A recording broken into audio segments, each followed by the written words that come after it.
What if one burning ship is not the story, but the warning shot for something far more dangerous? What if the real threat is not the fire on the water, but what powerful nations decide to do next? Before we go deeper, do one quick thing for me. If you want more clear breakdowns that cut through the noise, tap like, subscribe, and share this video with one person who still thinks these crises stay far away from their life. Because they do not. They hit fuel prices, food prices, shipping lanes, elections, and the daily mood of the entire world. The image that grabs everyone first is always the same. A massive vessel in distress, smoke rising into the sky, panic on the deck, radar screens lighting up, governments rushing out statements, news anchors talking faster than usual, social media filling with clips, maps, and confident claims from people who do not know even half of what they are looking at.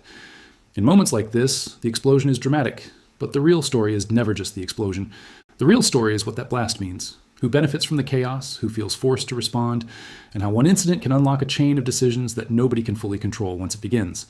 That is what makes a crisis in the waters around Iran so dangerous. It is not just about one ship. It is not even just about Iran and the United States. It is about pressure. Strategic pressure, political pressure, military pressure, economic pressure. And when all of that pressure builds in the same narrow space, even one strike at sea can become the spark for something much larger. To understand why, we need to slow this down and see the bigger picture the way decision makers see it, not as a viral clip, not as a dramatic headline, but as a live wire stretched across one of the most sensitive regions on Earth. The waters near the Strait of Hormuz matter because they connect the Persian Gulf to the open ocean. That sounds simple, but the consequences are enormous. A huge share of the world's oil and gas shipments moves through that narrow route. When traffic there feels secure, markets breathe easier. When traffic there looks threatened, traders react, insurers react, shipping companies react, governments react, and regular people eventually react when prices rise. That is why an attack on a major ship in that area never stays local for long. The shock moves outward. And that is where fear becomes power. If a country can create doubt in that passage, even without fully closing it, it can still rattle the world economy. It can raise costs. It can change naval deployments.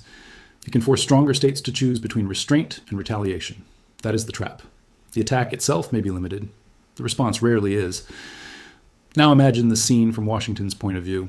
A large commercial vessel is hit. Maybe it is disabled. Maybe it is burning. Maybe there are casualties. Maybe global energy markets are already tense. Maybe military commanders have been warning for weeks that more aggressive action was coming. At that point, the White House is not only asking who did this, it is also asking what message gets sent if America does too little. Because in a crisis like this, reputation matters almost as much as firepower. If U.S. leaders believe Iran or an Iran-backed force struck a major ship and got away with it, they worry that more attacks will follow. They worry allies will doubt American protection. They worry enemies elsewhere will study that hesitation. So the pressure to answer hard and answer fast becomes intense. But Tehran sees pressure too. That is the part many people miss. Iran has spent decades building a strategy around survival under pressure.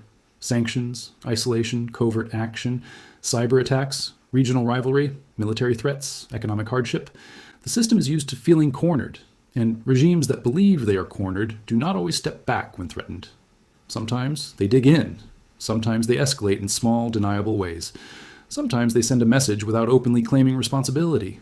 Sometimes they test how much pain the other side is willing to absorb before it strikes back. This is why maritime attacks are so useful and so dangerous at the same time. They create confusion. Was the ship hit by a missile, a drone, a mine, a small boat, sabotage, or an accident? Was it a direct state action, an allied militia, or a rogue actor trying to provoke a wider war? In the first hours after an incident, facts are often incomplete. But decisions do not wait for perfect facts. Military planners work with probabilities, not certainty. Politicians work with pressure, not patience. And once revenge enters the picture, the logic changes again. Retaliation is never only about punishment. It is also theater. It is meant to prove capability. It is meant to re-establish fear. It is meant to tell domestic audiences, foreign allies, financial markets, and hostile actors that a line still exists and crossing it still has a price. So when people hear a title like this and think only about a ship being attacked and a superpower striking back, they are seeing only the surface. Underneath that surface is a much deeper contest about deterrence. Who scares whom? Who blinks first? Who can absorb pain longer? Who can create instability without triggering total war? Who can destroy enough to send a message, but not so much that the message turns into a regional inferno? That memory makes both sides more dangerous. The United States has overwhelming military power, especially in long-range strike capability, naval assets, surveillance, and alliance support. Iran knows it cannot win a straight conventional war against America, so it thinks differently. It looks for leverage points, choke points, ambiguity, proxies, missiles, drones, maritime harassment. The goal is not to defeat the United States ship for ship. The goal is to make intervention costly, unpredictable, and politically painful. Now picture how a revenge campaign could unfold after a major ship attack. The first wave would likely be fast and focused. Surveillance assets identify launch sites, radar systems, drone facilities, small boat staging areas, missile depots, command nodes, coastal batteries, or Revolutionary Guard naval positions. The strikes come at night or just before dawn. Precision matters, speed matters, surprise matters. The message is simple. If you attack critical shipping, the price will be immediate. But even a limited strike can open multiple doors. Iran could answer directly. It could launch missiles at regional bases. It could harass more shipping. It could activate allied groups in Iraq, Syria, Lebanon, or Yemen. It could target energy infrastructure in Gulf states. It could pressure Israel through regional partners. It could use cyber operations. It could also choose something quieter, like waiting, watching, and responding at the moment of its own choosing, where the United States is exposed and public attention has moved on. That is what makes revenge feel satisfying in the first hour and terrifying in the 10th day. It creates the illusion of control while multiplying the number of ways control can be lost. And there's another layer to this that matters just as much: the information war. The moment a ship is attacked, 3 battles begin at once: the military battle, the economic battle, and the narrative battle. Governments rush to define what happened before all the evidence is public. One side says this was terrorism. The other says it was self-defense. One side says a compound was destroyed. The other says civilians were targeted. One side says the attack restored deterrence. The other says it exposed weakness. In a crisis, shaping belief can be as important as striking targets. That is why people watching from home need to be careful. Early footage can be real and still misleading. Official statements can include truths mixed with omissions. Viral clips can show fire without showing cause. Commentators can sound informed while quietly guessing. The fog of war is not just smoke on the water. It is the gap between what happened and what everyone wants you to think happened. Still, some realities are easier to understand than others. If a large ship is hit in one of the world's most sensitive energy corridors, insurance premiums rise. Routing decisions change. Shipping companies become cautious. Naval escorts become more likely. Markets price in danger. Even countries that want no part of the conflict are forced into its consequences. That is the invisible blast radius. It reaches far beyond the deck of the vessel itself. And ordinary people always pay in some form. Maybe through higher transportation costs. Maybe through more expensive food. Maybe through market volatility that hurts jobs and savings. Maybe through fear that spreads much faster than facts do. This is why distant conflicts never stay distant. The map lies to you. The supply chain tells the truth. Here is where the central tension becomes unavoidable. The United States wants to restore deterrence without getting trapped in another open-ended regional war. Iran wants to show it cannot be pushed around. Without inviting destruction, it cannot fully survive. Both sides want strength. Both sides fear humiliation. Both sides talk about stability while preparing for instability. That is a terrible combination, and it gets worse when domestic politics enters the room. In Washington, any president facing a dramatic strike on a major ship will be judged not only by generals and diplomats, but by voters, markets, party allies, rivals, and media cycles hungry for certainty. Looking weak carries political cost. Overreacting carries political cost too. In Tehran, leaders face their own pressures from hardliners, military factions, national pride, economic strain, and the need to project resolve. When leaders feel watched from every side, moderation becomes harder. Now ask yourself the question many governments would rather avoid out loud.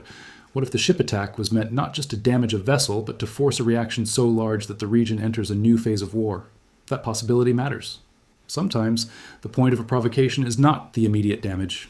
It is to create a chain reaction. Pull a stronger power into a broader confrontation, collapse diplomatic space, drive oil prices upward, radicalize public opinion, turn ambiguity into open conflict. And if that is the game, then every response becomes a test of discipline. Strike too lightly, and you invite more attacks. Strike too hard, and you may trigger the exact regional explosion your enemy hoped for. There is no clean option once the fire starts. If this breakdown is helping you see the story beneath the headline, save this video for later, subscribe for the next update, and send it to the one friend who always says, just give me the version that actually makes sense. That small click helps this channel fight the noise with clarity. Let's go deeper, because the military geography tells us why these moments are so fragile. Iran's southern coastline, nearby islands, ports, and naval facilities give it ways to threaten shipping, even without matching the U.S. Navy in raw strength. Fast attack craft, coastal missiles, drones, sea mines, surveillance networks, and dispersed launch positions can all create risk in confined waters. The United States, on the other hand, relies on superior intelligence, air power, missile defense, electronic warfare, and the ability to strike across long distances with precision. So this is not a symmetrical contest. It is a contest between disruption and dominance. Disruption does not need to win a war to matter. It only needs to create enough uncertainty that the stronger side is pulled into a costly cycle. That is why even a temporary threat to commercial traffic can achieve strategic impact. It forces expensive protection. It commands attention. It reminds the world that geography can weaken even great powers. And then there's the proxy problem. Any direct clash between Iran and the United States creates ripple effects across multiple fronts. Groups aligned with Iran in the region do not always wait for formal instructions, and even when they do, the outside world cannot always tell where coordination ends and independent action begins. That means a maritime crisis can be followed by rocket fire somewhere else, drone strikes elsewhere, cyber disruptions, or pressure on another shipping route entirely. Suddenly, the original incident is no longer the center of the story, it is just the first move. This is where escalation becomes nonlinear. People imagine war like a staircase, one step after another. Real escalation often behaves more like shattered glass. One strike breaks into many pieces. Some land at sea, some land on bases, some land in diplomacy, some land in markets, some land inside domestic politics. And once those pieces scatter, every actor in the region starts calculating not just what happened, but what might happen next. That wider audience matters because wars are not fought only against enemies. They are fought in front of observers. Washington wants allies to believe it can secure the waterways. Tehran wants rivals to believe pressure on Iran comes with regional costs. Smaller states want to survive without becoming the next battlefield. Everyone is signaling to everyone else at the same time. And this is why revenge can become addictive. The first strike feels like clarity. A base is hit. A radar site is erased. A launch cell is destroyed. Leaders give speeches. Supporters cheer. Commentators call it decisive. But deterrence is not a mood. It is a relationship. It works only if the other side accepts the lesson you think you taught. If they do not, then the next strike comes and the cycle hardens. We should also talk about miscalculation. Miscalculation is how limited crises become uncontrollable. A commander misreads radar. A drone approaches too close. A patrol boat moves aggressively. A missile lands in the wrong place. A strike meant for a military target causes civilian deaths. A proxy group acts earlier than expected. An intercepted communication is misunderstood. Each side thinks it is restoring deterrence. Each side is actually shrinking the room for error. And unlike in movies, escalation does not always announce itself clearly. There is rarely one dramatic moment when the region stops being tense and starts being at war.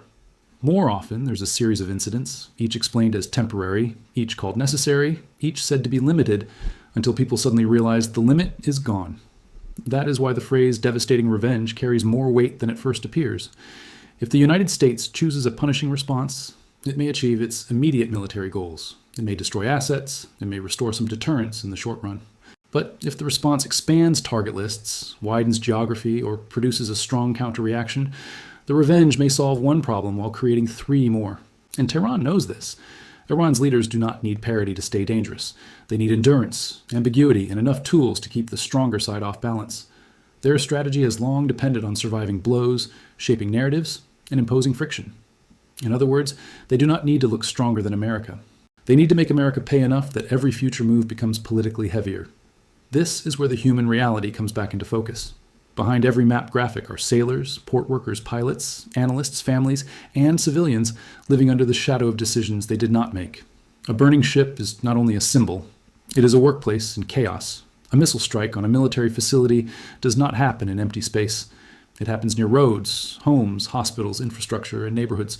Strategic language can hide human cost, but it does not erase it. So, when analysts talk about options, they are really talking about trade-offs. A narrow response may be safer, but may look weak. A broad response may look strong, but may widen the war. Secret pressure may avoid public escalation, but may not reassure allies. Public force may reassure allies, but may trap leaders into defending every next move. There is no painless path through a crisis like this. And then we reach the question underneath all of it. What does victory even mean here? Is it safer shipping for 6 months? Fewer attacks from militias? A temporary drop in missile launches? A restored deterrent image? A return to talks? A humiliating blow to the other side? A stable region? Those are not the same goal, and policies built for one can sabotage the others. Let me put it plainly. If Iran attacks a massive ship and the United States responds with devastating revenge, the first headlines will focus on force. The most important question will be control. Who still has it? Who who thinks they have it, and who is about to lose it. If you're still with me, here's my second request. Do not just watch this one and move on. Join this channel, turn on notifications, and leave a comment with one word only, control or chaos. Now let's talk about what happens after the cameras move on, because that is usually where the true cost appears. Shipping companies do not wait for a philosopher to define escalation. They make calculations. Can the route stay open? Do insurers still cover it at a tolerable price? Energy is the most obvious pressure point, but it is not the only one. Container traffic, industrial materials, and manufactured goods all depend on a system that rewards predictability. A ship attack in a choke point punishes predictability. Even if global markets do not panic instantly, they start adjusting. Quietly at first, then all at once if another incident follows. Diplomacy does not disappear during that period. Back channels stay alive because both sides need exits, even while both sides also need to look unbending. This is why outside observers should be skeptical of simple narratives like they want war or they do not want war. Often both are partly true. So if we strip away the dramatic language and ask what this story is really about, the answer is threshold management. How far can each side go without crossing into something it cannot control? How much economic pain can markets absorb before political leaders face new demands? That mix is why clean endings are rare. The most likely path after a dramatic ship attack is a cycle of action, messaging, repositioning, and selective retaliation. A dangerous middle zone. Great powers are not most vulnerable when they are weak. They are often most vulnerable when they feel forced to prove they are not weak. Regional powers are most dangerous when pressure is closing in. The title sounds like a single dramatic exchange, but the true story is a contest over pressure, credibility, and control in one of the few places on Earth where local violence can rattle the entire global system. Most people wait for history to announce itself loudly. But history often arrives disguised as one incident that seems dramatic, then another that seems explainable, until the pattern is impossible to ignore. A ship burns, a base is struck, markets tense, diplomats scramble, leaders posture, and somewhere in that sequence, a crisis stops being a warning and becomes a turning point. So do not just ask whether a ship was attacked. Ask what incentives the attack creates. Ask whether hitting back hard produces stability, or simply buys a few more days before the next fire. The most dangerous moment is not always the explosion itself. It is the moment after, when every side convinces itself that one more move will restore order. If this gave you a clearer view than the usual shouting match, make this final move count. Like the video, subscribe for the next breakdown, and share it with someone who wants the truth without the drama. In crises like this, everyone says they are acting to prevent a bigger war. Yet every show of strength can also become the step that leads directly toward it. That is the paradox at the heart of this story. The effort to stop chaos can create more chaos. The effort to prove control can reveal how little control anyone really has. See the fragile lines separating warning from war. Because once a region this tense starts answering fire with fire, the question is no longer whether the world noticed. The question is whether the people making the next decision still know how to stop.